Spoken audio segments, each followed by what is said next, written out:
La Cancillería investiga si es que hay ecuatorianos afectados tras el terremoto en Japón. La llegada del nuevo año 2024 estuvo marcada por un inesperado y poderosísimo evento natural ocurrido, un terremoto de magnitud 7,6 grados que azotó la costa oeste del país, sembrando la devastación en su paso y dejando a su paso al menos 2 personas muertas, varios heridos y una estela de destrucción. La Agencia Meteorológica de Japón rápidamente emitió una alerta de tsunami tras el temblor, pero manteniendo a la población en vilo y constante alerta, aunque posteriormente se han rebajado las alertas la recomendación de evacuación persistía debido al riesgo de réplicas y nuevos movimientos sísmicos en la zona, así lo informó la prensa local japonesa. El epicentro se ubicó en la región del Noto, esto queda en Ishikawa, convirtiéndose en el punto de partida de una serie de 21 sismos en un lapso de apenas 90 minutos. Esta sucesión de movimientos telúricos sumió a la población en el terror evidenciado en videos que circulan en redes sociales, donde se han apreciado calles fracturadas, postes de luz destrozados y una escena caótica de destrucción, de acuerdo a información proporcionada por agencias de noticias. Este impacto fue tal significación, tan significativo, edificios colapsados, personas atrapadas bajo los escombros, incendios descontrolados y cortes masivos de energía. Los hospitales se vieron abarrotados de heridos, principalmente por el impacto de objetos desplazados durante este terremoto. La tragedia se hizo sentir especialmente en ciudades como Kurobe, donde el colapso de edificaciones y el fuego descontrolado se convirtiera en una realidad desgarradora.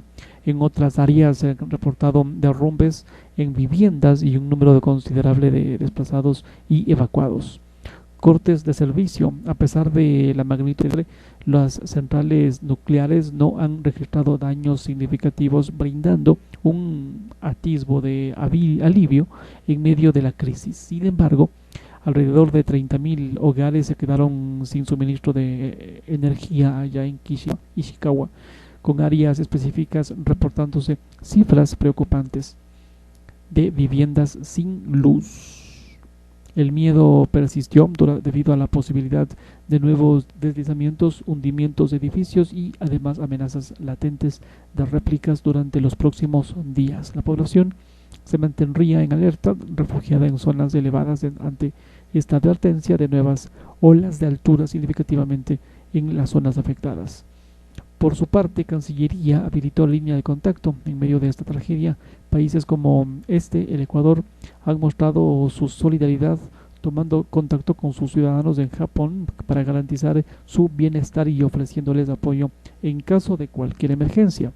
En su cuenta X, el Ministerio de Relaciones Exteriores emitió un pronunciamiento informando que se estarían averiguando si es que entre las personas afectadas se encuentran nuestros compatriotas. De momento, la Secretaría de Estado dejó en la red social los números de contacto para cualquier situación. El impacto del terremoto trascendió las fronteras, generándose preocupaciones en países vecinos como Rusia y Corea del Sur, que activaron alertas en contraparte, el INOCAR, acá en el Ecuador, el Instituto de Oceanográfico y Antártico, la Armada, ha tranquilizado a la población al afirmar que a pesar de esta magnitud del terremoto en Japón, las condiciones no son propicias para generarse un tsunami en nuestras costas. El Ministerio de Salud Pública anunciaría encuestas sobre consumo del tabaco en este 2024. La lucha contra este consumo de cigarrillos sería una de las principales acciones que lideraría al Ministerio de Salud en este 2024, año en curso. Entre las primeras medidas, la cartera de salud representaría al Ecuador en la conferencia de partes COP, el órgano rector del convenio marco de la Organización Mundial de la Salud OMS para el control del tabaco. El encuentro se desarrollaría en febrero próximo en Panamá. En declaraciones a un medio digital, digámoslo, periodismo público, Gabriel Ordóñez, director nacional de estrategias y prevención y control de fenómenos socioeconómicos de las drogas, explicó el panorama sobre este consumo del cigarrillo en el país, por el cual es urgente mantenerse medidas de acción. El experto explicó además que la encuesta mundial sobre este consumo del tabaco advierte que el inicio del consumo oscila entre los 13 y los 15 años. El Ecuador estaría dentro de esta tendencia. Ordóñez reaccionó que esta cifra podría ser sesgada. Por ello, adelantó que durante este 2024 se aplicaría una encuesta aterrizada dentro de este mismo margen de edad para confirmarse o descartarse la tendencia. Las estadísticas nos hacen prever que cerca de un 13% de adolescentes entre los 13 y los 15 años ya han consumido tabaco, aunque sea una sola vez, para probarlo. Una sola vez. Este indicador de por sí ya es bastante preocupante, advirtió. El director reconoció que tienen como sincerarse las cifras en cuanto al consumo, ya que el país no ha manejado números únicos y oficiales. Reconoció que hay varias fuentes donde se acoge los datos, sin embargo, se trabajará para unificarse las estadísticas. Para ello se llevará la encuesta nacional de salud mental que va a ser aplicada desde marzo de 2024 con el apoyo del Instituto Nacional de Estadísticas y Censos INEC y organismos como la OMS. Esta encuesta no solamente abordaría la incidencia del consumo de cigarrillo en menores de entre 13 y 15 años, sino que además se investigarán los patrones de consumo a nivel de los universitarios. Estos jóvenes ya tienen un consumo que podría ser en algunos años. Además, al ser mayores de edad, se les facilitaría la adquisición de estas drogas ilícitas legales, explicó el experto, quien añadió que también se inquiriría sobre el consumo de vapeadores o cigarrillos electrónicos. Este sin duda es un problema que está muy pero muy de moda. Los universitarios optan por los cigarrillos electrónicos. Antes se veía el daño que causarían los tabacos comunes, pero hay estudios internacionales que establecen que la disminución de daños con el uso del vapeador no es cierta. Sobre este último punto, Ordóñez reconoce que falta aterrizar algunos estudios para conocerse si este producto repercute en enfermedades a nivel cardiorrespiratorios. Los puntos a tratarse en este encuentro internacional: el Ecuador es uno de los países que lideraría en esta reunión en Panamá por el trabajo realizado desde la MSP, que en relación a transparentarse los potenciales conflictos de intereses de las delegaciones y fomentarse los derechos humanos a través de un proyecto de decisión que se presentaría en la conferencia de las partes, hecho que ha sido destacado por el Comité Interinstitucional de Lucha Antitabáquica, SILA. El Ecuador ha sido pionero en estos temas, destacó Daniel Dorado, vicepresidente de este organismo, en una reunión mantenida el pasado jueves con una delegación del Ministerio de Salud Pública. En este encuentro, Ordóñez reiteró el compromiso de generarse acciones de alto impacto para el control de tabaco y la protección de salud de la niñez y adolescencia ante la interferencia de la industria tabacalera. En esta línea, el representante del Ministerio del Ramo advirtió que durante el encuentro internacional el Ecuador pondría o sugeriría al comité de estas partes que se vinculen los derechos humanos en toda la política internacional de la lucha antitabáquica. El derecho a la salud a nivel de vida adecuada, el derecho a generarse un ambiente de salud, el derecho a la información, de que esta información no sea sesgada, el derecho a la participación también en la toma de decisiones en nuestro país, indicó. Este encuentro de jóvenes, para completarse esta iniciativa, la cartera de Estado en mención anunció el primer encuentro nacional de jóvenes líderes en salud previsto en marzo, para marzo 2024. La meta sería llegar a 3.000 adolescentes entre 11 y los 17 años. En este espacio de 3 días. Los chicos podrán dialogar sobre sus diferentes problemáticas en este tema y cómo es la mirada desde ellos. En este espacio no solamente se hablará del consumo del tabaco, sino también de otras problemáticas como el embarazo adolescente, el inicio de la sexualidad de la suya, como cómo cuidarse, las técnicas de autocuidado emocional y cómo se pueden implementarse y cómo propiciar un estilo de vida más saludable. En otro tema, prisión preventiva para expresidente de la Judicatura, ahora presunta obstrucción a la justicia. En el panorama legal para Wilman Terán, el expresidente del Consejo de la Judicatura, estaría lejos de solucionarse. Ahora es complicado luego de que la Fiscalía General del Estado formulara cargos en su contra por una presunta obstrucción de la justicia en el marco del caso Independencia Judicial. Este caso también involucraría a Maribel Barreno, ex vocal de la CJ, y Javier Muñoz, actual vocal, junto con otros 4 funcionarios más. El fiscal Wilson Toainga presentó cargos contra Terán, Barreno y Muñoz como autores directos del delito. En mención, además, acusaría a los otros 4 procesados funcionarios del Consejo de la Judicatura como presuntos cómplices. Durante esta audiencia de formación de cargos, el fiscal solicitó prisión preventiva para Terán y Muñoz, mientras que para Barreno propondría la prohibición de salida del país. Ni más ni menos. Presentación periódica y el uso de dispositivos electrónicos. Medidas también propuestas por otros involucrados. Las medidas claras fueron establecidas: prisión preventiva para Terán y Muñoz y prohibición de salida del país, presentación periódica y uso de dispositivo de vigilancia para Barreno y los otros procesados que menciono. También contar que esta nueva causa se enmarcaría en una investigación sobre presunto abuso de facultades por parte de Terán, los vocales del Consejo de la Judicatura y sus funcionarios en el proceso disciplinario contra el juez Walter Macías. Esto es lo que se sabe. La remoción de Macías por 2 vocales de la Judicatura en agosto pasado se desencadenó tensiones, ya que Macías estaría a cargo del caso Vocales, donde Barreno y Juan José Morillo serían investigados por presunto tráfico de influencias. Además, el magistrado ordenó la retención de valores que mantendrían los procesados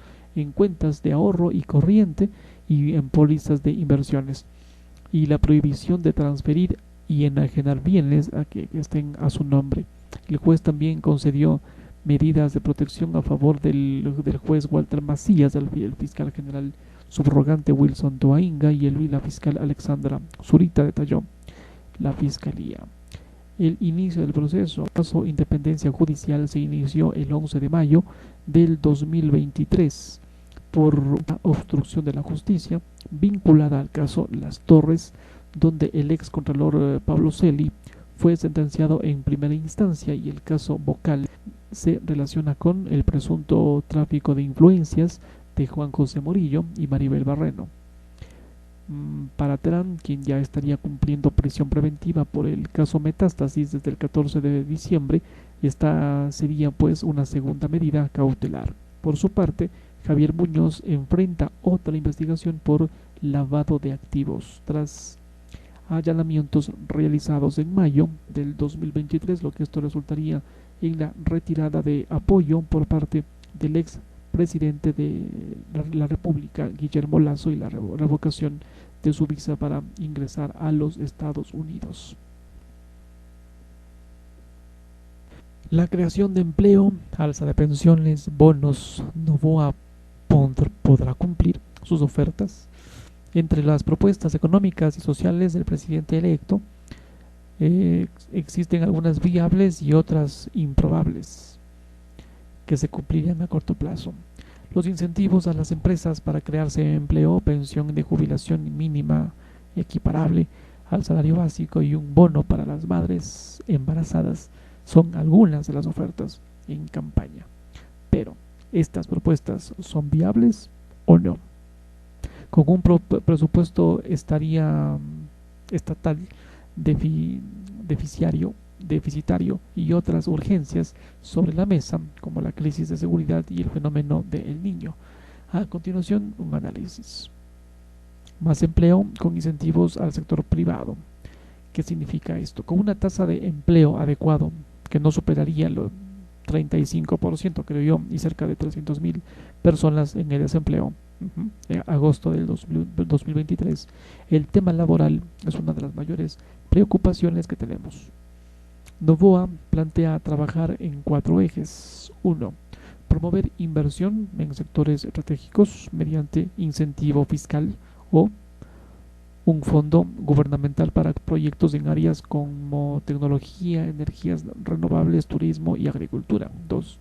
Mejorar la educación y la formación profesional con aumento de la inversión en educación y programas alineados a las necesidades del mercado laboral.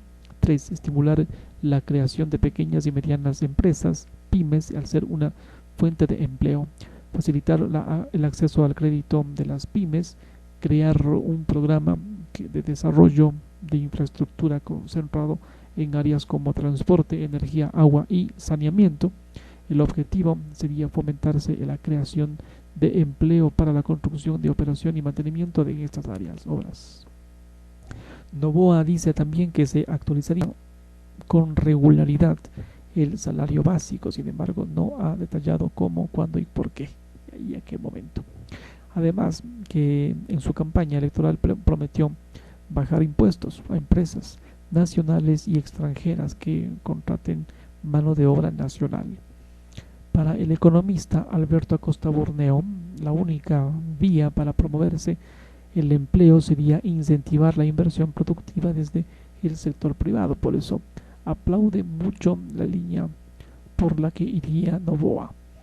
El fisco no tiene recursos para realizarse estas inversiones, de eso dice Burneo, editor de la publicación económica Análisis Semanal, a septiembre del 2023. El déficit del presupuesto del Estado estaría en 2.342 millones de dólares. Sobre los incentivos tributarios para empresas, Burneo detalló que entre las últimas propuestas de Novoa mencionaría la reducción del impuesto a la renta para sociedades. Como contraparte a esto, Novoa plantearía aumentar el pago al impuesto a la renta a las personas que más ganan. De esta manera se evitaría que bajen los ingresos tributarios. Sin embargo, el economista recalca que el tema tributario es solamente una parte de la solución. Considera que también es necesario agilizar y disminuir los trámites exigidos a los sectores productivos, como los permisos ambientales, que estos son represados en el Ministerio del Ambiente, que tienen paralizados cientos de proyectos. En cuanto a la pensión mínima igual al salario básico, en medio de una situación financiera compleja para el Instituto Ecuatoriano de Seguridad Social, IES, el presidente electo ha propuesto equiparar la pensión jubilar mínima al salario básico, que al día de hoy es de 450. Bueno, hoy estaría más o menos en unos 470 o 50, 470, 20, más o menos. Para lograr financiarse esto, Novoa prevé un incremento del universo de aportantes al IES al incentivarse la creación de empleo.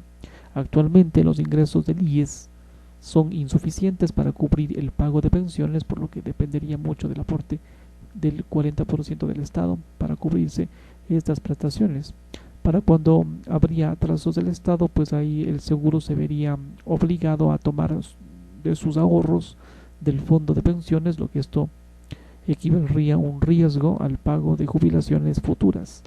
En este escenario, Burneo considera que en el corto plazo la propuesta de Novoa sería inviable, puesto que es medida que requiere del financiamiento de un mayor número de aportantes y el crecimiento del empleo, que esta no sería algo que ocurriría de manera inmediata. El IES no tendría espacio para elevarse prestaciones en este momento y habría un desequilibrio enorme entre lo que es el gasto o lo que se gasta y lo que se recibe. Así dijo el economista. Por otro lado, el plan de gobierno de Novoa plantearía mejorar el sistema de pensiones con medidas como Por ejemplo, ajustar la edad de jubilación y las contribuciones de los trabajadores. 2. Diversificar las fuentes de financiamiento. Y 3. Promover la inclusión de más trabajadores en el sistema. Sin embargo, luego de haberse pasado a la segunda vuelta, Noboa se retractó de esto sobre la primera propuesta y aseguró que mantendría la edad actual de jubilación. Dentro de la reforma del sistema de pensiones también mencionaría la transparencia y rendición de cuentas de la administración de los fondos de jubilación para prevenir fraudes y malversaciones. Y por otro lado, la revisión de las políticas de inversión de los fondos de jubilación para asegurarse que estén alineadas con los intereses de los jubilados y produzcan rendimientos suficientemente sostenibles, indicó. Sobre los bonos para mujeres embarazadas, como parte de sus ofertas de campaña de cara a la segunda vuelta de las elecciones presidenciales, el ahora presidente electo había ofrecido $40 o $60 para mujeres embarazadas.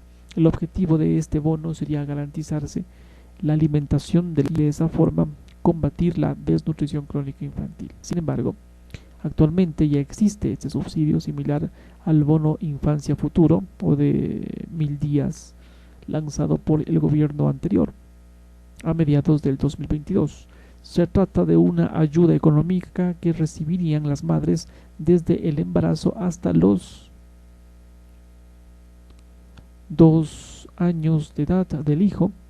Es un monto fijo mensual de $60 mensuales y los otros 3 pagos condicionados. El primero, $90 al finalizar el embarazo, siempre que se haya acudido a los controles prenatales en centros del propio Ministerio de Salud Pública y se haya inscrito al niño en el registro civil antes de los 45 días de haber nacido. El segundo sería un monto de $120 cuando el niño cumpliera el primer año y el tercero otros $120 al segundo año de edad, siempre que se cumpla con los controles médicos. Burneo sobre esto considera que Daniel Noboa debe hacer una reorganización de los subsidios ya existentes y que se otorgue de manera focalizada, y hay que redistribuir y focalizar los subsidios en la gente más necesitada. Para el economista, para la focalización de estos subsidios debería incluir también el de los combustibles, que a su juicio es un perverso porque beneficiaría solamente a los más ricos. Dentro de estos temas sociales, Noboa también ha planteado la creación de un sistema nacional de guarderías para ayudar a madres que no cuentan con recursos para la manutención de sus hijos. En estas guarderías los niños recibirían el desayuno y almuerzo, educación y asistencia médica. Además, ha propuesto la entrega gratuita del desayuno y el almuerzo escolar.